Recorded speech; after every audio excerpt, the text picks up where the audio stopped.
अजीत नगर में दिवाली के दिन हुई घटना आई सामने। युवक के प्राइवेट पार्ट के पास लोहे की नाल्स में बारूद भर दागा गोला।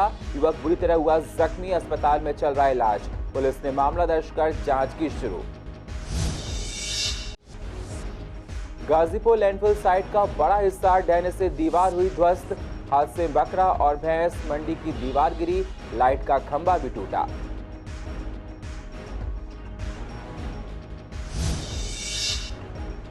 गांधीनगर पुलिस का लुटेरों के खिलाफ अभियान जारी। पुलिस ने गांधीनगर इलाके से 2 लुटेरों को किया गिरफ्तार। पास से मोबाइल फोन, 1800 कैश किया बरामद। दोनों आरोपियों से पुलिस कर रही है पूछताछ। पूर्व दिल्ली में गुरु नानक जयंती के पर्व की तैयारियां हुई तेज। गुरुद्वारों को फूलों और रोशनी से सजाया जा रहा है, हो रहे हैं कीर्तन। संगत ने कहा इस बार उत्सव होगा बेहद भव्य। और बुधवार से खोले जाएंगे प्राइमरी स्कूल। पूर्व दिल्ली में रहने वाले अभिभावकों ने दी मिली जुली प्रतिक्रिया। किसी ने कहा ऑनलाइन पढ़ाई ठीक से नहीं हो पाती है, तो कुछ ने कहा पॉल्यूशन से बच्चों को इन्फेक्शन होने का है डर। नमस्कार, स्वागत है आप सभी का CCN में। मैं हूं आपके साथ सुनील चौहान और आप देख रहे हैं पूर्वी दिल्ली खास। अब होते हैं रूबरू पूर्व दिल्ली की अहम खबरों के साथ। दिवाली के दिन कई लड़के लोहे की नाल में बारूद रखकर गोला दाग रहे थे। एक 23 वर्षीय युवक ने इसका विरोध कर नाबालिग लड़के को धक्का दे दिया था, जिससे नाराज लड़के ने नाल से युवक के प्राइवेट पार्ट के गोला दाग दिया था, जिसकी अब CCTV फुटेज भी सामने आ गई है। 21 सेकंड की इस फुटेज में देखा जा सकता है कि कैसे गोला दागने के बाद पीड़ित युवक जमीन पर अचेत होकर गिर गया है। युवक के प्राइवेट पार्ट के पास गहरा जख्म हो गया है। अस्पताल में उसका इलाज चल रहा है। पुलिस ने संबंधित धाराओं में केस दर्ज कर नाबालिग लड़के को पकड़ लिया है। आपको बता दें, वारदात दिवाली की रात गली नंबर 15 अजीत नगर गांधीनगर में हुई थी। कॉलर संजीव कुमार ने बताया था कि एक लड़के ने नाल में भरकर बारूद का गोला युवक पर दाग दिया है। सूचना मिलने के बाद PCR की गाड़ी युवक को अस्पताल ले गई। युवक के GTB अस्पताल में इलाज चल रहा है। वहां बयान देने की हालत में वो नहीं था। अगले दिन युवक का भाई दिल्ली पहुंचा था। उसने बताया कि उसका भाई मनोज गांधीनगर की एक फैक्ट्री में कांच बटन का काम करता था। मनोज और उसके दोस्त रवि दोनों अजीत नगर में किराए का कमरा लेकर रह रहे थे। दीपावली में काम ज्यादा होने की वजह से वह गांव नहीं आया। दिवाली वाली रात वह गली में मौजूद था। इस बीच किशोर नाल में भरकर बारूद का गोला छोड़ रहा था। मना करने पर किशोर ने उस पर ही गोला दाग दिया था। फुटेज में साफ देखा जा सकता है कि लड़के के अलावा कई और लड़के ने अपने हाथों में लोहे की नाल ली हुई थी और वे बारूद दाग रहे थे। पूर्व दिल्ली स्थित गाजीपुर लैंडफिल साइट पर आज सुबह एक बड़ा हादसा टल गया। दिल्ली के सीमा पर लगे गाजीपुर लैंडफिल साइट पर कूड़े का एक हिस्सा आज सुबह करीब 9 बजे ढह गया, जिस वजह से बकरा और भैंस मंडी में दीवार गिर गई और हाई मास्ट लाइट का खंभा भी टूट गया। हर रोज इस मंडी में पशु खरीद बिक्री को लेकर काफी भीड़ रहती है। रात की बात यह है कि सोमवार को मंडी में पशु बिक्री के लिए कम संख्या में लोग आते हैं। आपको बता दें, दिल्ली में 3 बड़ी लैंडफिल साइट है, जिसमें पूर्वी दिल्ली में गाजीपुर लैंडफिल साइट, उत्तरी दिल्ली में भलसबा लैंडफिल साइट और दक्षिण दिल्ली में ओखला लैंडफिल साइट शामिल है। यहाँ तीनों जगह आज दिल्ली में बड़े कूड़े के पहाड़ का रूप ले चुके हैं। करीब 70 एकड़ में फैले गाजीपुर लैंडफिल साइट पर 140 लाख मीट्रिक टन कचरा है। प्रतिदिन यहाँ पर पूर्व दिल्ली के अलग अलग इलाकों से 2600 मीट्रिक टन कचरा आता है। ये रात को 11:30 साढ़े 11 बजे गिरी। जी। इसको है जब JVC से कचरा डालते जा रहे हैं।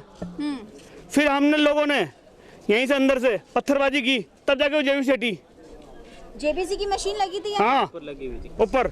उसी की वजह से हुआ है, सब ऊपर डाल ही रही थी कूड़ा। अच्छा, तो ये किसी का नुकसान हुआ है या मंडी लगती है? हुआ है 2 जानवर मर गए।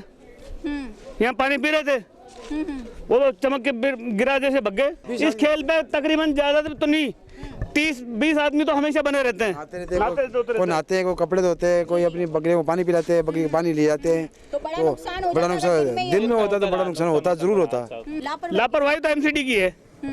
MCD तो कर सकती है इसको काबू में, और कौन करेगा? ये JCB चला रहे थे ऊपर और वो कूड़ा इधर डाल रहे थे और कूड़ा डालते डालते गए। पड़ने के बाद में उसको ये पता नहीं कि गिर गया क्या, फिर भी वो पूरा डाल रहे थे।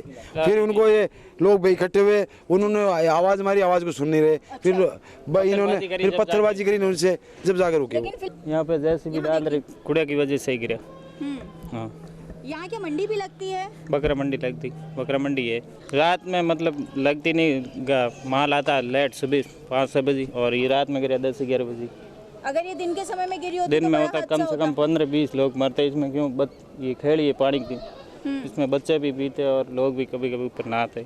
पूर्वी दिल्ली में पुलिस का लुटेरों के खिलाफ अभियान लगातार जारी है। इस कड़ी में पुलिस ने गांधीनगर इलाके से 2 लुटेरों को पकड़ा है।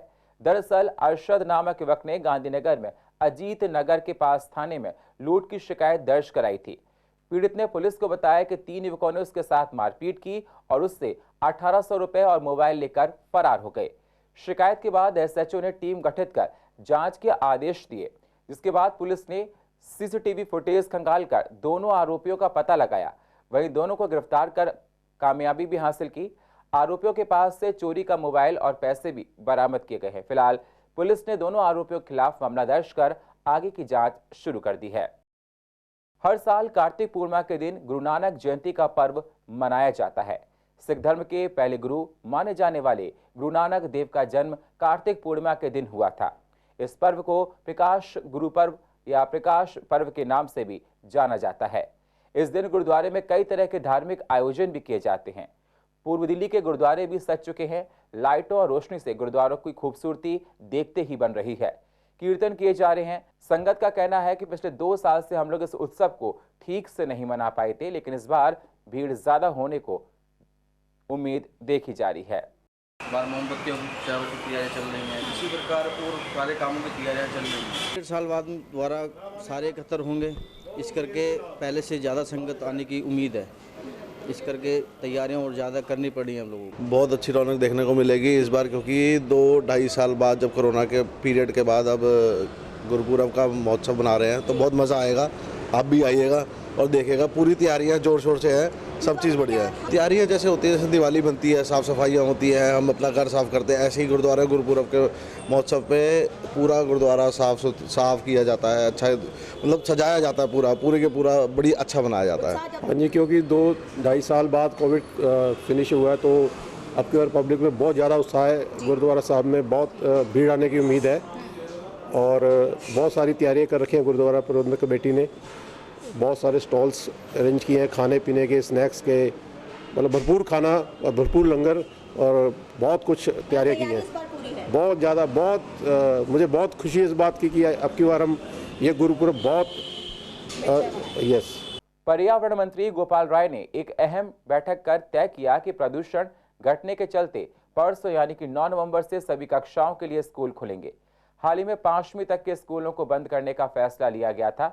3 नवंबर को प्रदूषण की हेल्थ इमरजेंसी को देखते हुए ग्रेड 4 की सख्त पाबंदियों को लागू किया गया था। सीसीएन की रिपोर्टर सोनिया शर्मा ने इस विषय पर पूर्व दिल्ली के अभिभावकों से बात की तो उनकी मिली जुली प्रतिक्रियाएं सामने आई हैं। किसी ने कहा कि पॉल्यूशन का बच्चों के ऊपर ज्यादा असर है, इसलिए स्कूल को बंद रखना ही ठीक है क्योंकि उनके इन्फेक्शन होने के चांसेस ज्यादा हैं। तो कुछ ने कहा कि ऑनलाइन क्लासेस में बच्चों को ज्यादा फायदा नहीं है, ठीक से पढ़ाई नहीं हो पाती है, स्कूल जाकर ही सही तरीके से पढ़ाई हो पाती है। मैम बिल्कुल ठीक था, लेकिन जो ओपन कर दी गई ये बिल्कुल गलत है ना। इस टाइम पोल्यूशन बहुत ज़्यादा बढ़ रहा है, दिल्ली के अंदर बहुत ज़्यादा ही बढ़ रहा है। नहीं तो इस टाइम के अंदर ठंड होनी चाहिए। देखो कितनी गर्मी हो रही है। कहीं हुआ था कुछ थोड़ा बहुत फर्क पड़ा था, लेकिन इन्होंने दोबारा ओपन कर दी है। उसको गलत है ना। अभी थोड़े दिन बंद रहने चाहिए। हाँ तो खांसी हो जाती है, गले खराब रहते हैं बच्चों के, बहुत ज़्यादा घर में सब बीमार है पोल्यूशन के कारण। इस वजह से फैसला ठीक है क्योंकि ऑनलाइन में बच्चे बिल्कुल भी नहीं पढ़ते और ऑफलाइन होता है तो बच्चे डेली आते हैं, समझते हैं काम को और प्रॉपर करते हैं। पॉल्यूशन तो मैम ये काफ़ी दिन तक रहेगा, ऐसे ख़त्म होने वाला नहीं है। ये पेरेंट्स घूमते भी हैं, बच्चे भी घूमते हैं, खेलते भी हैं, कुछ ऐसा पॉल्यूशन नहीं है।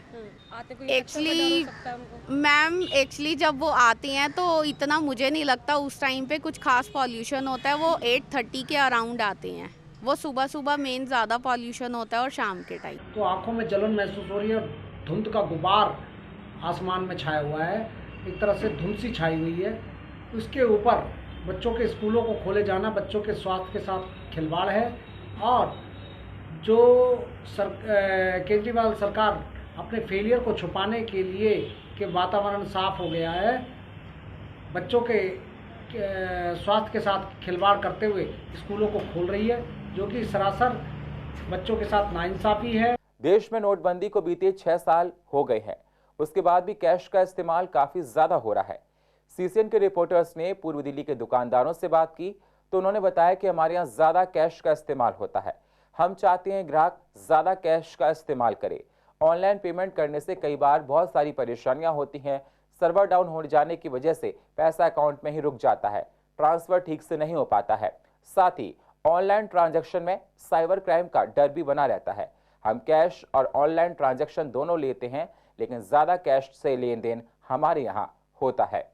देखो जी, इस वक्त तो लगभग 80% जो भी होते हैं वो कहते हैं जी पेटीएम ले लो, फ़ोन पे ले लो, लेकिन हमें प्रॉब्लम हो जाती है क्योंकि अब आगे सारे कैश लेते हैं। ये बात अधिकतर कस्टमर डिजिटल पेमेंट के लिए ज़्यादा कर रहे हैं। देखो फ़ायदा भी है, नुकसान भी है। अगर हम डिजिटली करें तो हाँ जी, कैश लेकर के घूमना नहीं है, बस ये है कि चोरी चकारी का डर थोड़ा कम है।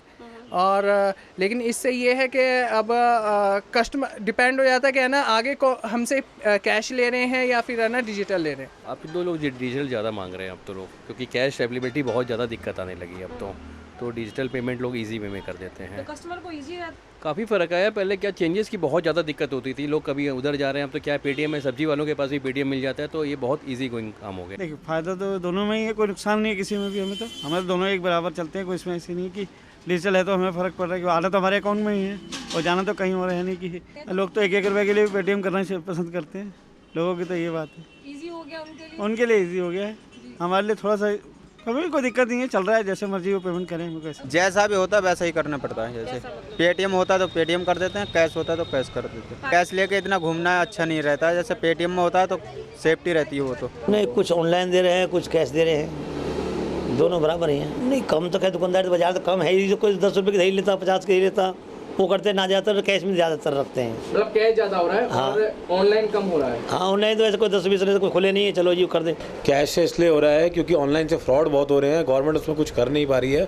डे बाय डे लोगों का नुकसान हो रहा है। रोज़ाना लोगों के कितने पैसे ऑनलाइन तरीके से निकाले जा रहे हैं, जिसके लिए गवर्नमेंट कुछ भी नहीं कर रही है, तो लोग इसलिए उससे हट के कैश में आ रहे हैं। हाँ, मेरे को कैश में करना पड़ता है क्योंकि जो मैं ऑर्डर करता हूँ या मेरे पास जो सप्लायर्स आते हैं वो सब कैश में लेना प्रेफर करते हैं। अच्छा, आपको कैश में लेना पड़ता है? हाँ, मुझे कैश में लेना पड़ता है। 50-50 का रेशो आता है। बहुत सारे लोग कैश में भी देते हैं और बहुत सारे लोग ऑनलाइन ट्रांजैक्शन में भी बिलीव करते हैं। वहीं जब रिपोर्टर सोनिया शर्मा ने इस विषय पर आम लोगों से बात की तो पूर्व दिल्ली के लोगों और का कहना है कि बहुत सी जगह हम लोग ऑनलाइन पेमेंट करते हैं, लेकिन आज भी बहुत सी ऐसी जगह है जहां पर ऑनलाइन पेमेंट की सुविधा नहीं है, जिसकी वजह से हम लोगों को कैश लेकर चलना पड़ता है। कई बार बहुत जगह ऐसा देखा जाता है कि नेटवर्क नहीं आते हैं, जिसकी वजह से ऑनलाइन पेमेंट नहीं हो पाता है, तो वहां पर कैश हमको देना पड़ता है। ऐसा इनमें पेटीएम या पे फोन इंश्योरेंस क्या होता हो, ट्रांजेक्शन में दिक्कत आ गई है, पैसे गफलत में गए जाते हैं। और जो कैश है, जो कस्टमर हैं वो भी, जो हमारे भी कस्टमर हमें चाहते हैं ऑनलाइन ना लेके कैश लो आप। देखो, तकरीबन नहीं तो अभी 25% लोग जो है डिजिटल से अनजान है देश के अंदर। 25 से भी अगर 30 कह दें तो कोई बुराई की बात नहीं है, क्योंकि अभी लोगों को सही से फ़ोन ही चलाने नहीं आता, तो वो डिजिटल पेमेंट क्या करेंगे या पेटीएम क्या करेंगे।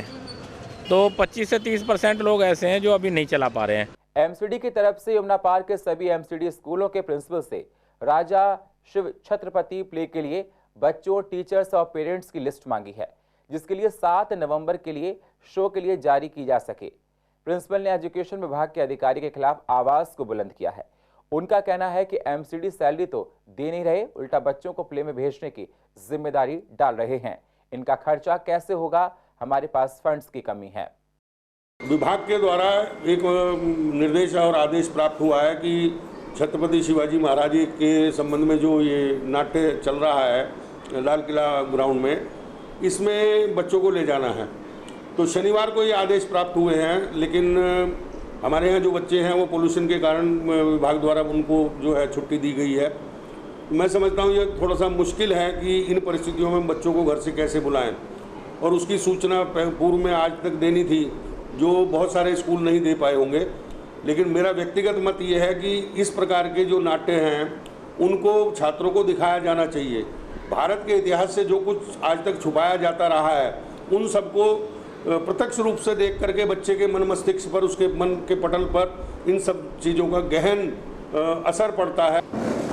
देखिए, इसमें खाली सैलरी का इशू नहीं है, इसमें 2-3 इशू एक साथ आए हैं। जैसे पहला इशू की जो इन्फॉर्मेशन स्कूलों तक कन्वे की गई है उसका टाइम पीरियड बहुत कम दिया गया है।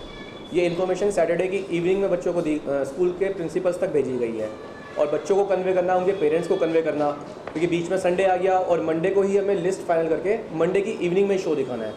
तो बच्चों तक मैसेज पूरी तरह से कन्वे ना होने की वजह से इसमें ले जाने में थोड़ा इशू आ रहा है। पूर्व दिल्ली के प्रीत विहार के डी ब्लॉक के पास दुर्गा मंदिर में श्रीमद् भागवत कथा का भव्य आयोजन किया जा रहा है। भक्तों की भारी संख्या हर रोज मौजूद रहती है। श्री कृष्ण की लीलाओं को भक्तों के सामने दर्शाया जा रहा है। भजन कीर्तन करके मंत्रमुग्ध भक्तों को किया जा रहा है। आयोजकों का कहना है कि हम लोग रोज यहाँ पर भजन कीर्तन करते हैं। भक्ति का भरपूर रस यहाँ पर बरस रहा है।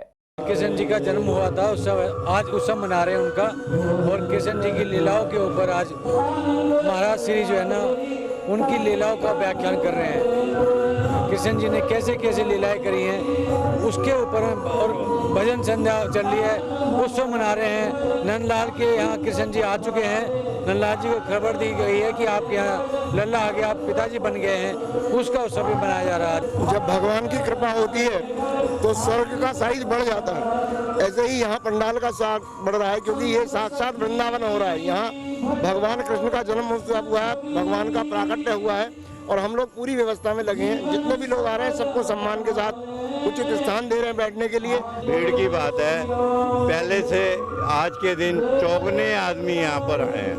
कहीं पैर डरने को भी डरे नहीं है। स्वामी जी की ओजपूर्ण वाणी का इतना असर है कि लोग दूर दूर से खींचे चले आ रहे हैं। और पूर्व दिल्ली की अधिक जानकारी के लिए आप YouTube पर जाकर CCN लाइव को सब्सक्राइब करें और फ्रेश अपडेट लेते रहें। और फिलहाल पूर्व दिल्ली खास में इतना ही। बाकी खबरों के लिए आप बने रहिए CCN के साथ। तब तक के लिए नमस्कार।